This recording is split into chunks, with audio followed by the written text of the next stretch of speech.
जगभरामध्ये आज क्रिसमसची नाताळची धूम पाहायला मिळते आणि आपल्या देशात सुद्धा सगळीकडे नाताळचं सेलिब्रेशन सुरू आहे।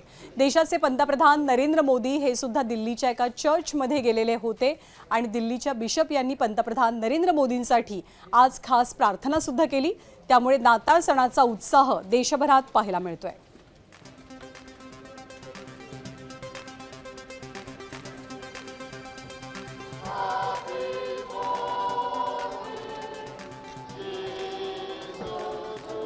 नाताळ सणाची सुट्टी आहे, वीकेंडची सुट्टी आली आणि याचंच निमित्त साधून अनेक पर्यटकांनी पर्यटनासाठी किंवा सुट्ट्यांना जायला प्राधान्य दिलेलं आहे। कोकणामध्ये पर्यटकांची प्रचंड मोठी गर्दी पाहायला मिळते। कोकणातले समुद्रकिनारे पर्यटकांच्या गर्दीने अक्षरशः फुलून गेलेत। रायगडच्या दिवे आगारची दृश्य आपण पाहतोय। पर्यटकांनी कोकणला पसंती दिलेली आहे नाताळच्या सेलिब्रेशनसाठी।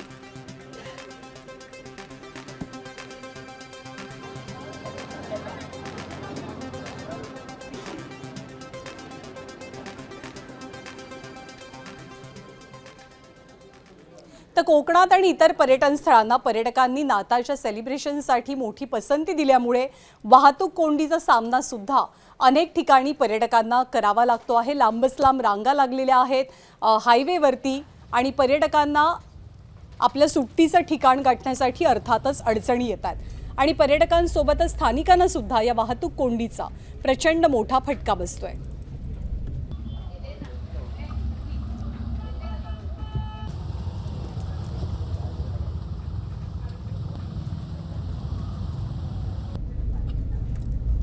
आणि क्रिसमसचं सेलिब्रेशन म्हटलं, नाताळचं सेलिब्रेशन म्हटलं की सगळ्यांना केक हा हमखास आठवतो।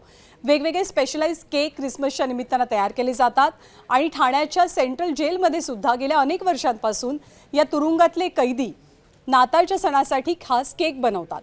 यंदा सुद्धा ठाणे सेंट्रल जेलमधल्या कैद्यांनी कपकेक, स्पॉन्ज केक तयार केलेत। महत्त्वाचं म्हणजे या कैद्यांना यंदा केकची तब्बल 9 लाखांची ऑर्डर सुद्धा मिळाली आहे।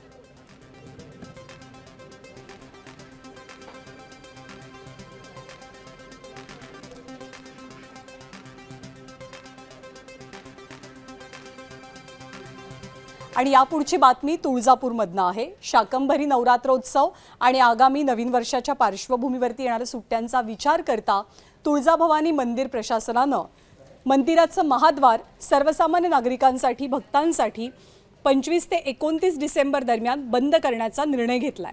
या कालावधीत भाविकांना बिडकर पायऱ्यांवरनं मंदिरामध्ये प्रवेश करता येईल। केवळ 500 रुपयांचा दर्शन पास घेऊन पुढे येणाऱ्या VIP भाविकांना तसंच अभिषेक पूजा आणि सिंहासन पूजा करणाऱ्या भक्तांनाच महाद्वारातनं प्रवेश दिला जाईल।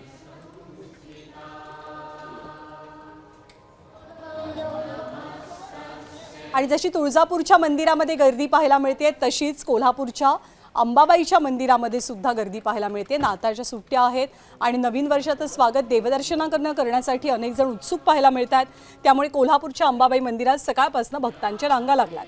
राज्यासह परदेशातले भक्त सुद्धा अंबाबाईच्या दर्शनासाठी पोहोचलेत आणि वाढत्या गर्दीमुळे मंदिर प्रशासनाकडनं दर्शन व्यवस्थेत काही बदल केले गेलेत तर सुरक्षा व्यवस्था अधिक कडेकोट करण्यात आली आहे। एबीपी माझा, उघडा डोळे बघा नीट।